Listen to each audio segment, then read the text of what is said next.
The Showdown 5 is set to be bigger and better than ever. A crunch clash between bitter rivals in the midst of an enthralling Gallagher Premiership. And so fittingly, we thought we would bring you the most dramatic opening link an episode of The Huddle has ever seen. Now, Quins might have snapped the streak back at the Stoop in October, but Sarries have a faultless record here at the home of Tottenham Hotspur, and they will look to hammer that home on March the 22nd with just 3 points spanning 3rd and 6th in the standings. For the women, it's much simpler. They are 80 minutes from history, having booked their spot in a first PWR final since 2022 with a thrilling victory over Quins. Safe to say, if you're a Saracen, there is an awful lot on the line in March and so much coming up in this episode. So sit back, relax, and I'll be with you just as soon as I figure out how to get down from here.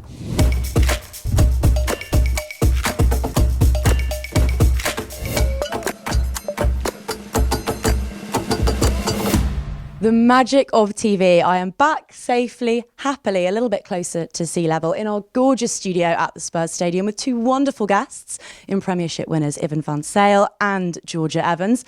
Welcome to The Huddle.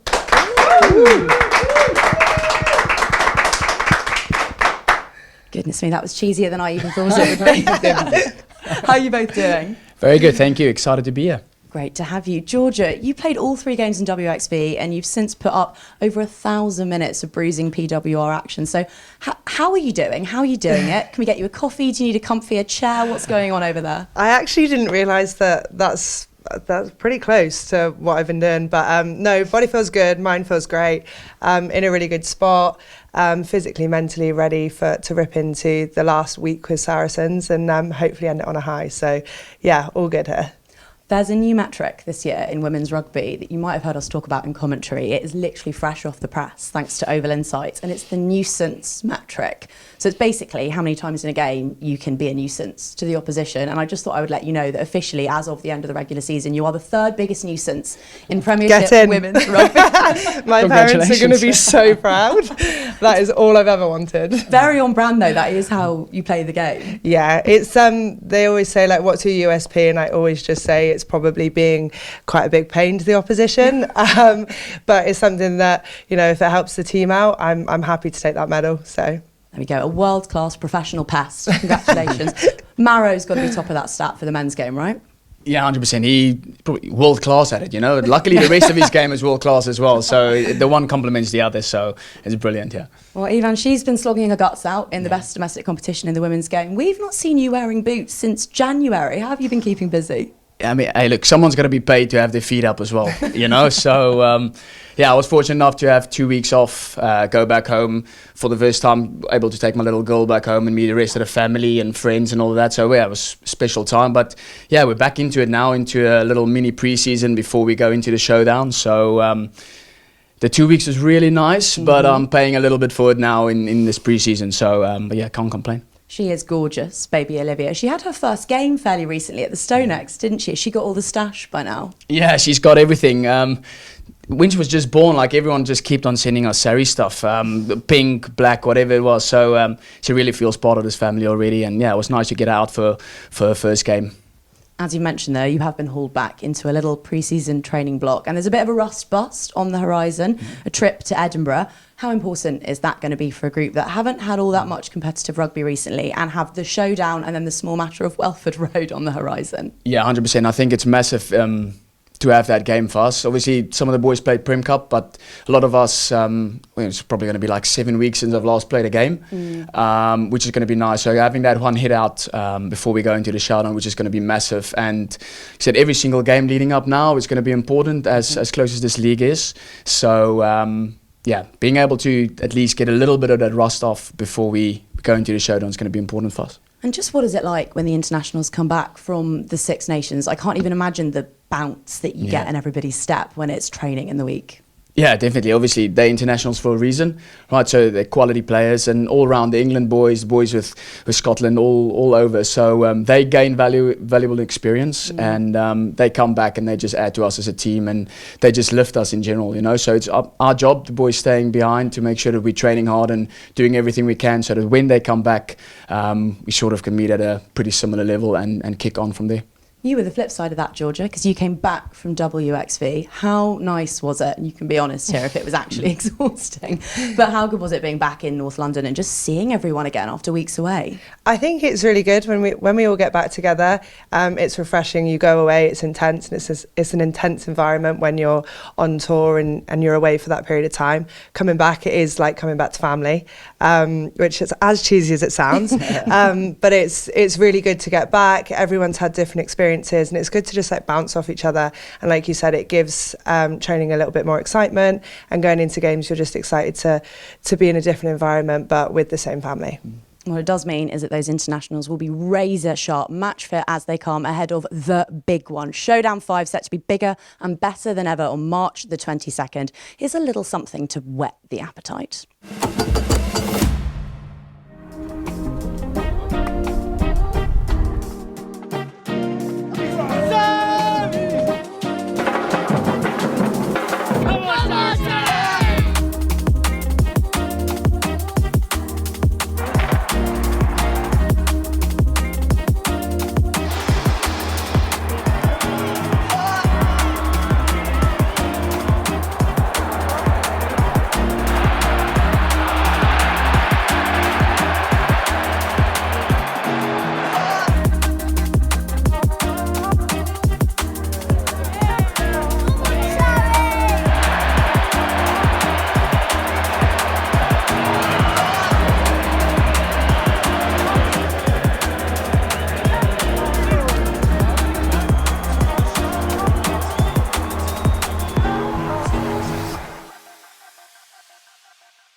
Ivan, that was some day. What are the memories that come rushing back watching that? Oh, well, a lot of good memories. Obviously, that scoreline 52-7 was incredible. It's probably as perfect a day as it could have been. From pitch-wise to atmosphere, it was just incredible. Obviously, Faz, it's his 250th game, and I mean, the way that we played and everything just clicked, you know. So, really a perfect day for us on the pitch, but off the pitch, I mean, probably as good as it gets, you know, playing in this incredible stadium, in this atmosphere. So yeah, just a lot of good memories when I see that. 61,214 people in the stands and almost 1 million people watching on from home. It actually broke viewership records. Georgia, I hate to say that you left out of the party here. You weren't able to attend, but I know half the Sarries women did. What did they make of it all? Yeah, no, unfortunately it falls at a tough time with the Six Nations and everything, but the girls that were able to make it got down here, showed their support, and I can say that I was very, very jealous to be sat at home missing it and having to watch it on telly, because they said the atmosphere, like you said, was incredible, getting behind the boys, and the scoreline was pretty, so it was fine. You're just too in demand, that's the problem. Now, it's that stand over there beneath the famous golden cockerel statue, which is the largest single-tier stand in Europe. Do you remember that end being particularly cacophonous? Yeah, 100. That is obviously, it's been incredible. And you walk out on this pitch, and wherever you are, wherever you're seeing, there's just people on their feet and people having a good time. And being on that side and seeing those Surrey supporters, it probably feels like home for us. It's incredible playing in front of so many people and seeing your own coming out here and supporting in their masses, which is incredible. And as you've alluded to, performance-wise, just one of those days where everything you touch turned to gold and everything Harlequins touch turned to, I don't know, scrap paper. Yeah, exactly. Look, to get that scoreline when you're playing professional rugby, there needs to be a little bit of both, right? We are probably as good as we've been that entire season, and the bounce of the ball, everything went our way, and they were probably a little bit off it. But yeah, this season or this Showdown 5 is going to be probably a little bit of a different story. We need to get back on winning ways. They obviously got one over us for the first time in like 6 or 7 games, I can't remember. So we need to make it personal for us, and we look forward to that. Well, as fun as it has been sitting here and reflecting on Showdown 4, we actually had a little bit of fun a couple of weeks ago, rolling out that highlights footage and getting 2 of Saracens' very own in-house commentators to play Mullins and Eakin for a couple of minutes. And here's how they got on. Look at this finish. Oh, Jesus. That's a winger's finish, that. Any number of men could have scored that.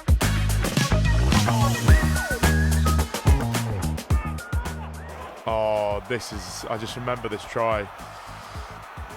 Theo Dan is like going playing mad. out of his skin. Then we just know when numbers up. There's Could have gone out the back there, or oh, behave. It's a Look nice at this finish. Oh, Jesus. It's actually horrible, that. It's a great finish from Sean. I bet he can't believe his luck. Theo off the back there is any person's nightmare. He's so fast and low.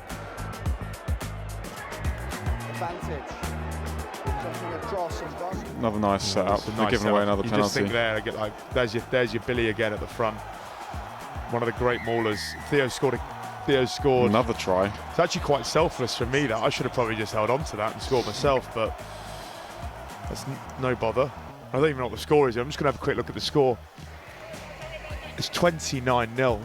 Bonus points secured at 42 minutes. Yeah. That's bonkers.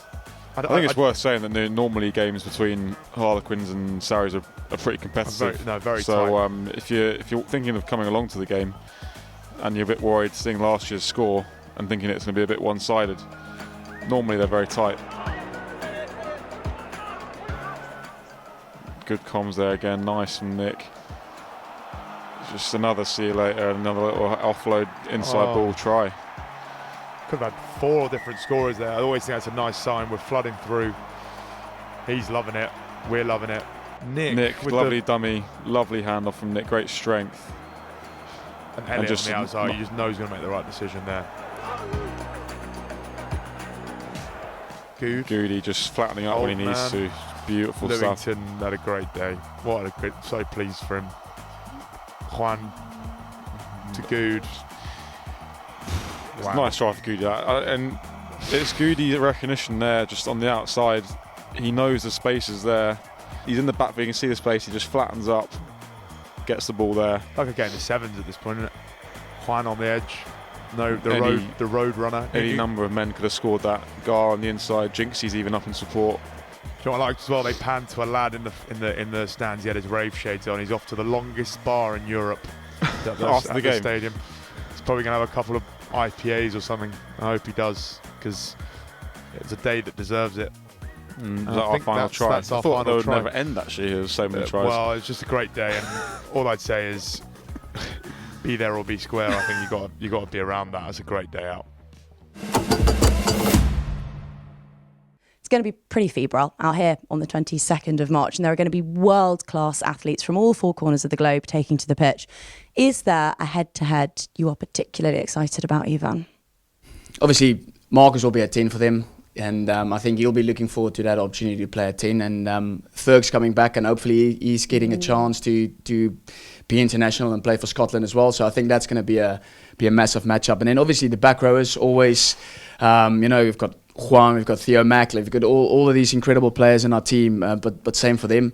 With Evans, there's players they're really relying on. So I think that back row battle is going to be massive, and probably the one to keep your eyes on. Let's start with the out-halves, though, if you don't mind. It's going to be Fergus's first showdown. Firstly, what words of wisdom will you give him as someone who's played in a couple of these? And secondly, is he the sort of player to just relish a stage like this? Oh yeah, 100%. I think that's probably the advice I'll give him. Right.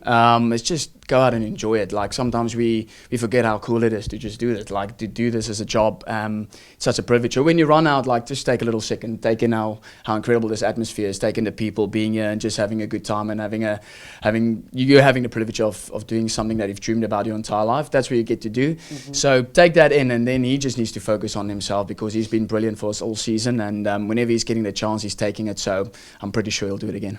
Let's talk about rows, Georgia, an area of specialty for you. I say that, you're such a mobile forward. You've won 4 through 8, haven't you, for Saracens over the last couple of years? But let's dial in on the back row. The thought of Dombrandt coming up against Willis, the thought of Juan Gonzalez, of Theo being back fit, Kenningham and Evans, the 2 pilfering twins at the breakdown. Like, who's got the edge there? I mean, I know what kit you're sitting in, but how tasty is that as a prospect? It'd be a bit rude if I said Quinn. Imagine. No, I think we're always blessed, and I think Sarries are very blessed, especially with the men, having such, like you said, I've played from 4 to 8, and I think a lot of the boys have done that, Theo Mack and everyone going across the back row. There's an incredible back 5 there, and the back row on the day, it's all going to be about who's the hungriest and who relishes that opportunity, and hopefully our boys get the win, because they've been going so well, and I definitely watch them, and it's aspiring to watch the back row go so well. They're good boys. And a trio, potentially, of Argentines out on the pitch. Juan Martín Gonzalez, who might as well be in the backs, but the prospect of Rodri Iskro and Lucio Cinti, who won an Olympic medal together just a couple of years ago. What's it like when you come up against your compatriots in a game of this magnitude? Does it only add to the drama of it all? Oh, it definitely adds. I mean, you want to get one over your friend and over your mates more than probably your enemy sometimes. It's strange how that works. Like, it's probably a little bit more competitive and you want that win a little bit more. So I think for them, when they're playing against each other, you want to get that one over one of your friends. So hopefully if both of them on that pitch, hopefully Juan and Lucio will be on the winning side of it then. Just lastly, when it comes to players making their first appearance at the Showdown, it'll be Fergus's first, but also Rhys Carré hasn't played in one of these before. Tobias Elliot, I mean, he's going to carve up down there. It's an immaculate Tobias Elliot made sort of surface. We use the word rebuild all the time when it comes to Saracens, and I know you spoke in pre-season about how there are all the tools you could possibly want within this squad. Does this feel like a real opportunity to show the rugby world that what you are building is something sustainable with an enormous ceiling, and that actually, there's 80 minutes of excellence in the group you've got right now? Yeah, 100%. Like you say, rebuilding, like you used it, but we've got so much talent and we've got so much experience. Like you mentioned, the international boys being all back for the game, and all of those boys will help these guys who have their first opportunity. Rhys has played in World Cups, so this is not going to be anything strange for him playing in front of a big crowd. But someone like Tobias, I mean, like although it's his debut season, he's been incredible for us, right? Whenever he's been getting the opportunity, he's been fortunate enough to play for England over the last couple of weeks. So I know he'll be relishing this opportunity to get going. And I mean, if we think he's fast running on a 4G pitch, like I think on this perfect surface at Tottenham, like he's probably going to be absolutely rapid. So I look forward to seeing them. Well, he was actually, Tobias Elliot, out on that immaculate emerald rectangle a little bit earlier on, along with a couple of faces that those of you on Rugby TikTok might recognise. I won't give anything away, in fact, but let's see the chaos that unfolded when the bright minds at Saracens Towers came up with a wacky content idea. Once you've hired out the skywalk at Spurs Stadium and sweet-talked the groundsman, you might as well get your money's worth. So we took one look at that thing, at the Cockerel statue, and thought, highball challenge, come on, it's got to be. Now, in international rugby, a box kick hangs for between 3.5 and 4.5 seconds. We've got no idea how long it's going to take for a ball to fall 46.8 metres, but I'll tell you what, take a look at this.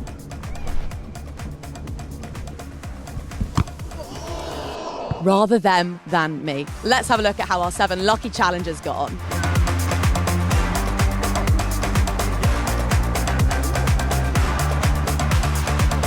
Tell you what, you can tell people are taking it seriously when they brought their own boots. Yeah, the only one with boots, so he has to be good, doesn't he? If anyone catches this today, it is going to be magnificent, so why not back yourself? It's deceptively high. People aren't ready for how high that actually is. I think there's going to be a bit of variation in where it lands, but there's a few good rugby players here, so we'll see what we can do.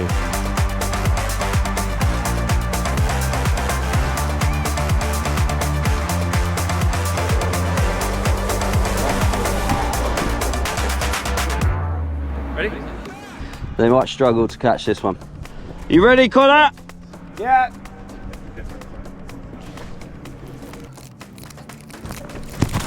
Jesus! No chance. Not a chance. I need my boots on here.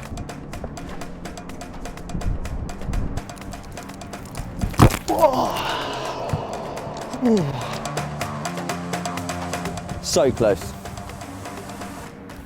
Oh, here we go.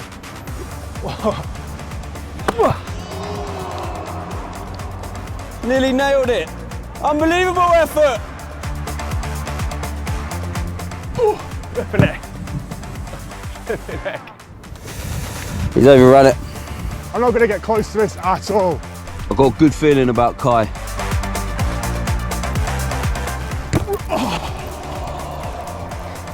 Touched it. That's all I wanted. I just wanted a touch. If Max catches this ball, I'll invite him in for a training day at Saracens. Oh, man. Oh, I guess he's not coming in.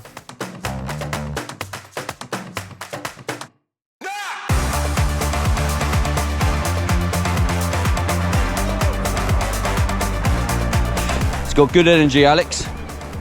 I think this could be the one. This is the one.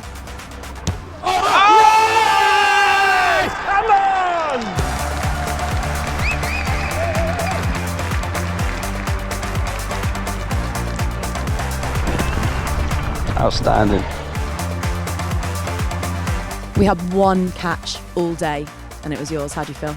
I mean, they don't call me the one catch wonder for nothing. I am very excited about that. I've done a lot of cool stuff in my playing days now on TV, but that was pretty special. Talk us through it. How on earth did you go about doing it technically? So going back to the old rugby days, you're always taught keep the ball in front of you. So I just stayed patient, stayed ready, and then when it was time to strike and try and catch the ball, I did. I mean, I took a bounce off the chest, had to go to the ground to get it, but any way you need to do it, you've got to do it. Muddy knee worth it? Got to be. I'm on the train home, so mind your business if you see me.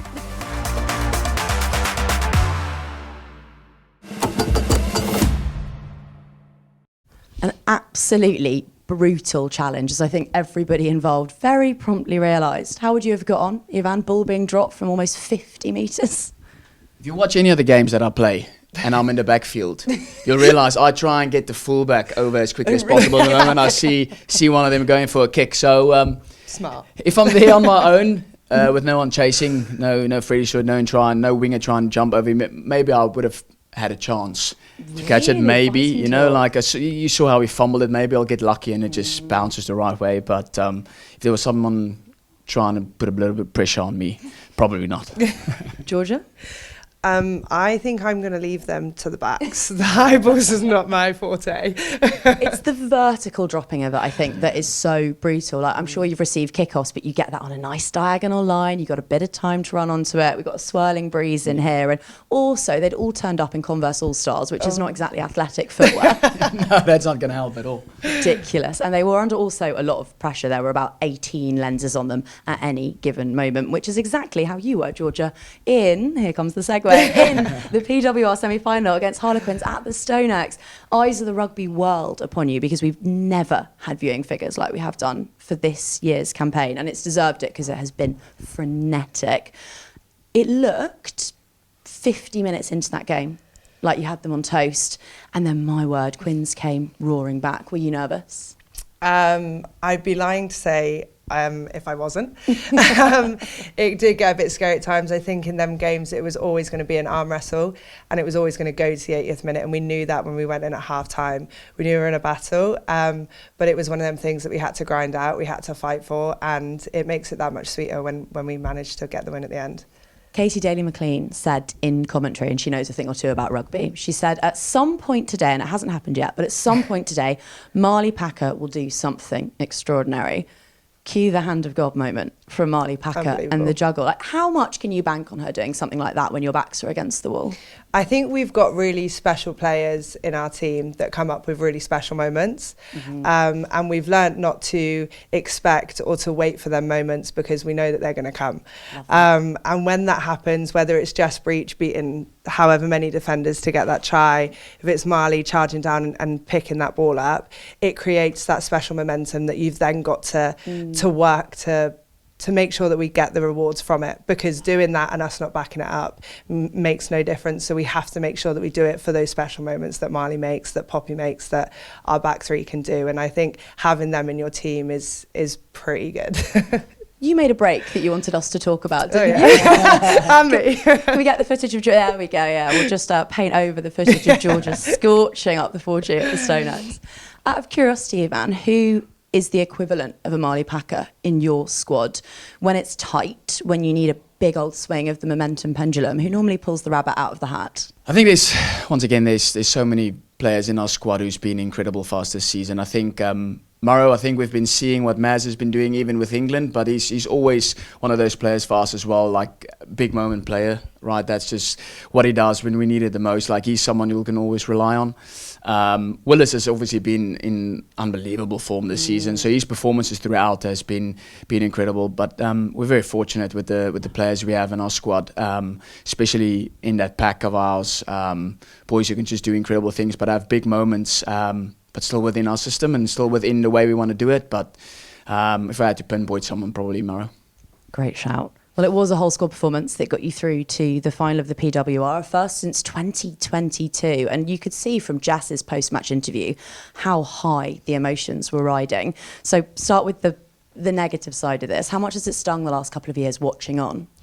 It's been really hard. I think when I joined Saracens, it was known that Sarries were a force to be reckoned with, and it's been up and down, and we've gone through a crazy ride with a lot of the same girls that have been through the successes and also the failures, shall we say. It's been really hard not reaching the final last year, especially when we had a home semi and things like that, but it just makes us more hungry for it, and it makes us realise that this league is growing and it's no longer Saracens world and everyone else is living in it, as much as we'd like that to be the case.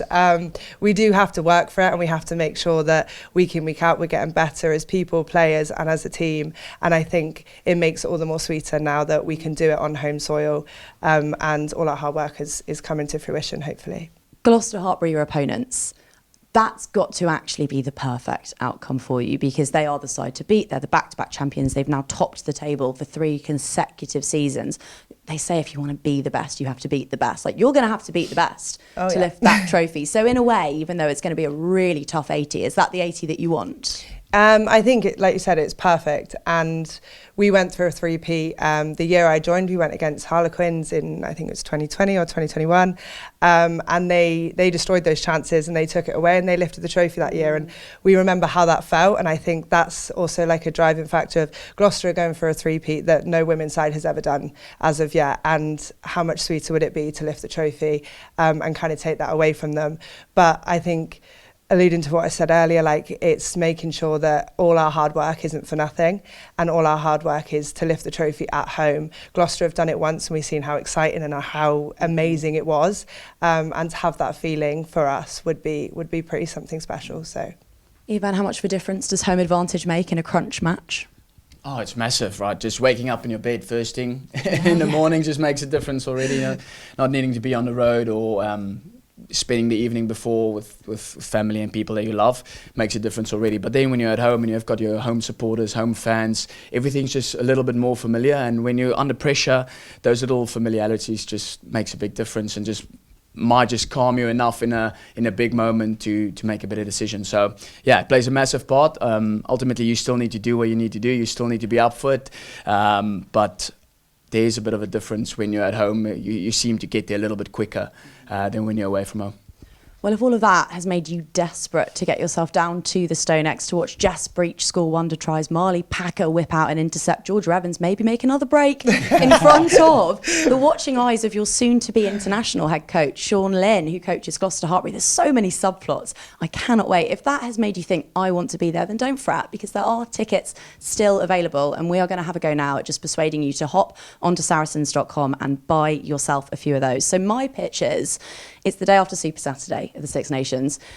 You're probably going to be hungover as sin. You need some fresh North London air. You need a Tiki Tonga flat white. That's what you need. And you need to watch some of the best players on the planet go hammer and tongs at one another in what could be, I think, the most competitive PWR final we have ever seen. Tickets to Saracens women up against Gloucester Hartpury, the back-to-back PWR champions in the final. The showpiece event are on sale now on saracens.com, which is exactly where you can head if you are a seasonal membership holder and want to renew ahead of the 25-26 campaign. All right, here we go, buckle up. If you are a current men's seasonal member, this is your opportunity to renew your seat at a discounted price before they're released to the general public. It is a bigger and better membership than ever before, a guaranteed seat at every regular league home game across the Premiership, including the Showdown 6, of course, the Prem Cup and Investec Champions Cup, plus exclusive ticketing windows and discounts, exclusive event invites, discounts from partners, access to a Stonex Stadium happy hour, and much, much more. There's a swanky new direct debit payment option which allows you to pay in instalments over the course of the year. So head to saracens.com or your Saracens account to find out more. And speaking of renewals, and I can't believe we didn't lead with this because this is the biggest of the bunch. Ivan, the news is out. It has broken. You are staying in North London for the foreseeable. Congratulations. Was it an easy decision?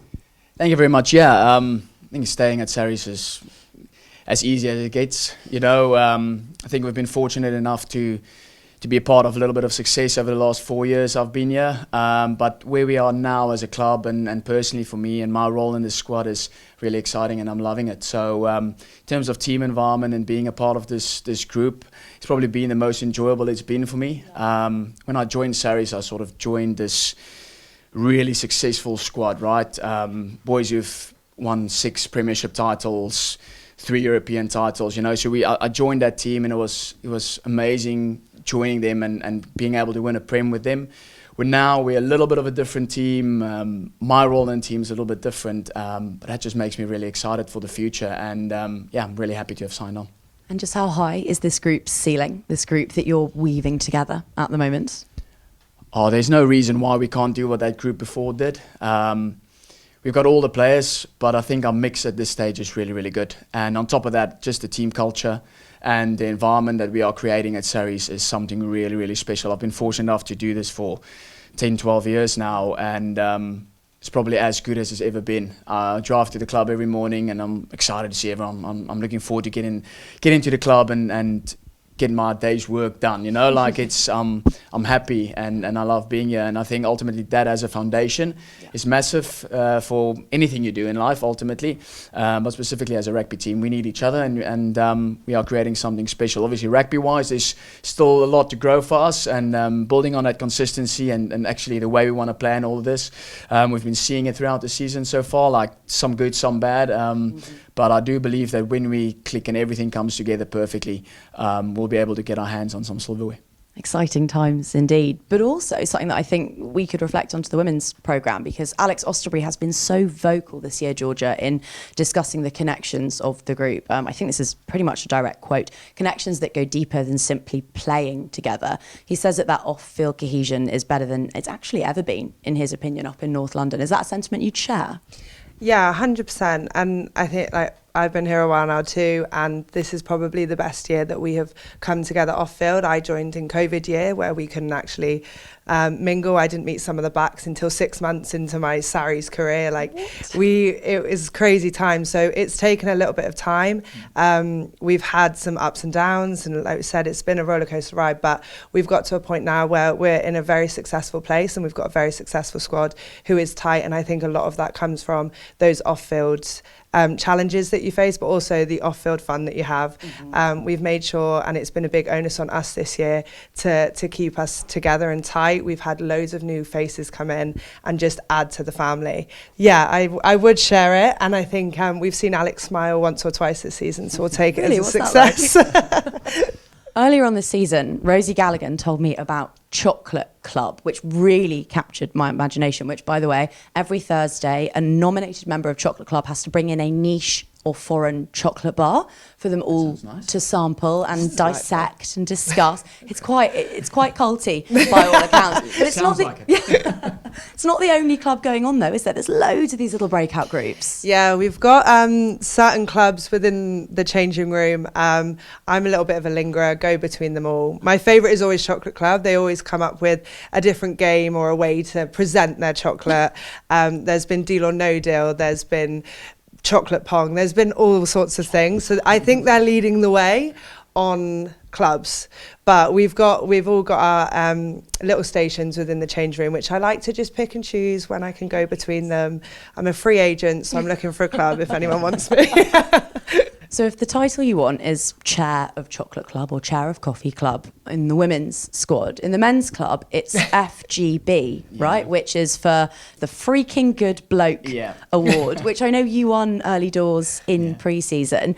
Tell us a bit more about that and any other awards that you might have going on this year, and just ultimately how inspirational they are to just remember to explicitly embody those values. Yeah, I think like you mentioned there, the FGB is just, we've been really focused this season on who we are, the way that we treat people, the environment. We really focus on that. I think we felt like over the last couple of seasons we were losing a little bit of what Sarries is and what it means to you to be there. So this year it's been really a big focus for us. So it's just being a great bloke, but not only on the pitch, but the way you are off the pitch, the way we treat each other, the way we are lifting each other up. That's ultimately what that award is, what award is for. So every 2 weeks or so, we'll get the players to nominate someone who's done something probably away from the game, whatever that might be.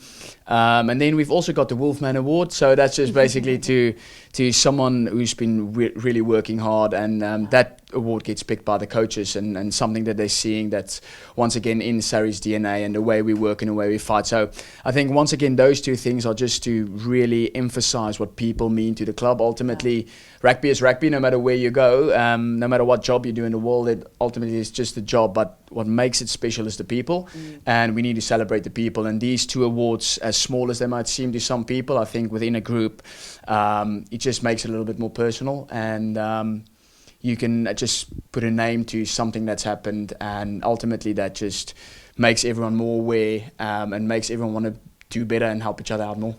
Is there a particular nomination or recipient for any of those awards that's really stuck with you? Someone for whom it meant a particular amount, someone around whom there was an amazing story?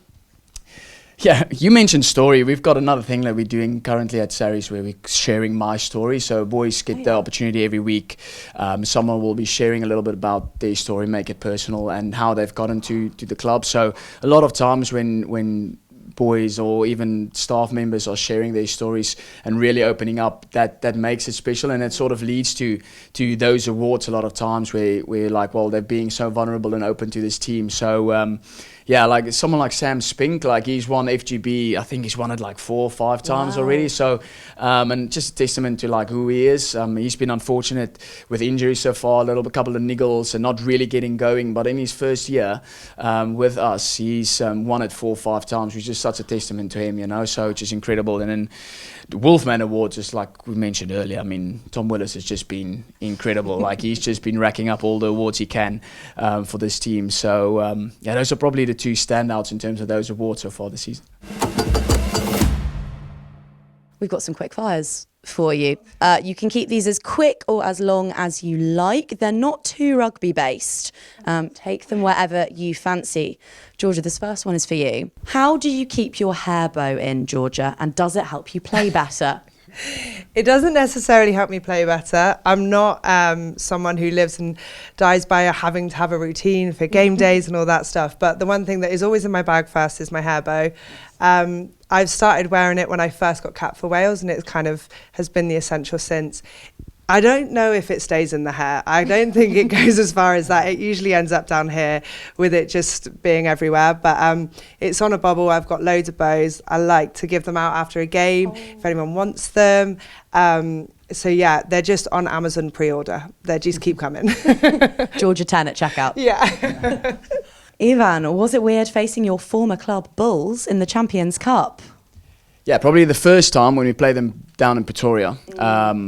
That was a very strange feeling, going back home and seeing my family and seeing all my friends who's all diehard Bull supporters and walking around Loftus. We literally stayed at Loftus, so walking around there was a very strange feeling, being there with all the Sarries boys. The second time coming, it just felt normal. It just felt like a game. It was just, especially after they got one over us in Pretoria the year before, like this time I just wanted to beat them badly. But the first time was really, it was a strange experience going back to Loftus. And like I said, I've been there since I was like, played for them the first time when I was 12 years old. And, you know, I was there for a long time. So it was strange when I went back. But yeah, second time this season, I just really wanted to beat them. So I was really happy with that. I think what you really wanted this season was for the game to be over. That's the worst conditions I've ever seen rugby played in. Yeah, it was actually funny. Some of the boys messaged me, some of my old teammates messaged me before the game, like, oh, like, is this game actually going to go on? And try to play it. I'm like, oh yeah, there's a red alert out. Like, I'm not too sure, knowing that ultimately we will play. So I know they weren't too keen for the weather, and they let me know afterwards,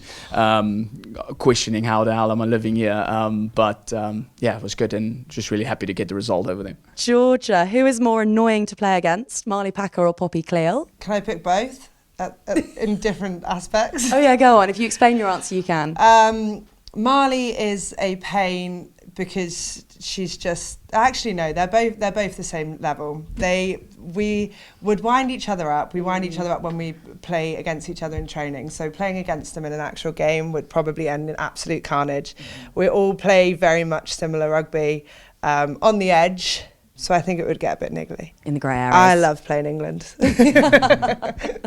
I think that's all we've got time for. My goodness me, that has absolutely flown by. Thank you so much for joining us. That has done wonders, I think, for setting the tone ahead of Showdown 5, which is set to be an absolute belter. Thank you, Ivana and Georgia, for your time. A reminder to all of you that seasonal memberships are open for renewal right about now. Get in there early while there is that early bird window for existing members, saracens.com. And while you are there, lob a pair of tickets, lob a quartet of tickets for Showdown 5 into your basket. And the same for the PWR final. That's back-to-back weekends. World-class athletes on all four sides, particularly those wearing black. Entertainment guaranteed. Everything from today's show will be scattered across Saracens channels, so give them a follow in all the usual places. And we did reference that the Saracens People Don't See episode, which is well worth a watch. The person to my left here takes a starring turn in episode number 1. Thanks for joining us, and we will see you again very soon on The Huddle.